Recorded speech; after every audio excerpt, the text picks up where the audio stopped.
July 20th, 2024. It's a pivotal day within a larger period of intense civil unrest in Bangladesh, now widely referred to as the July Revolution or July Uprising. What began as student protests against a controversial government job quota system rapidly escalated into a widespread anti-government and pro-democracy movement. Here's a detailed breakdown of events and impacts on July 20th, 2024. In the immediate context. Background to July 20th, 2024. Quota system reinstatement.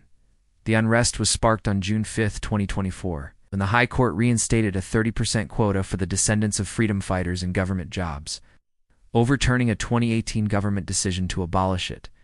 Students viewed this as discriminatory and outdated.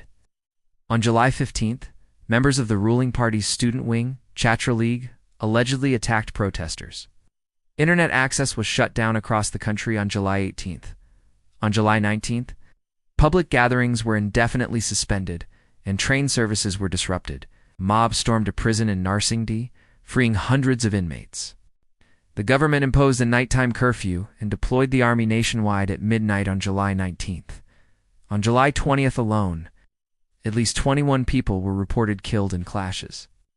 Media reports suggested that the majority of deaths were caused by firing from police and border guard Bangladesh forces. Hotspots for clashes in Dhaka included Jathrabari, Mirpur, Mohammadpur, Newmarket, Azimpur, Science Lab, Atara, Batara, Maralbada, Rampura, and Banasri. Police then cracked down, leading to numerous casualties. All educational institutions were ordered closed on July 16th, and students were compelled to vacate dormitories on July 17th. Escalation in July. Protests intensified throughout July. With students staging Bangla blockade programs to obstruct traffic and rail, government crackdown intensifies. The government's response became increasingly forceful, complete shutdown, by July 18th to 19th. The protests had turned into a complete shutdown with widespread violence. Events of July 20th, 2024. This was largely attributed to supply chain disruptions caused by the nationwide unrest and blockades. Nationwide curfew and military deployment, Bangladesh was under a strict nationwide curfew that began at midnight on July 19th and extended through July 20th. This limited the country's capacity to finance essential imports. The army was actively deployed across the country, patrolling streets in major cities like Dhaka, on foot and in armored vehicles, aiming to enforce the curfew and quell the unrest. Shopping malls and other establishments were closed, leading to significant losses for retailers. Continued clashes and casualties. Despite the curfew, fierce clashes continued in various parts of the country. Reports indicated a significant increase in the death toll. Vandalism and attacks on state property. Protesters continued to target state property. Communication blackout. The near-total internet blackout, which began on July 18th, persisted on July 20th, effectively isolating Bangladesh from the rest of the world.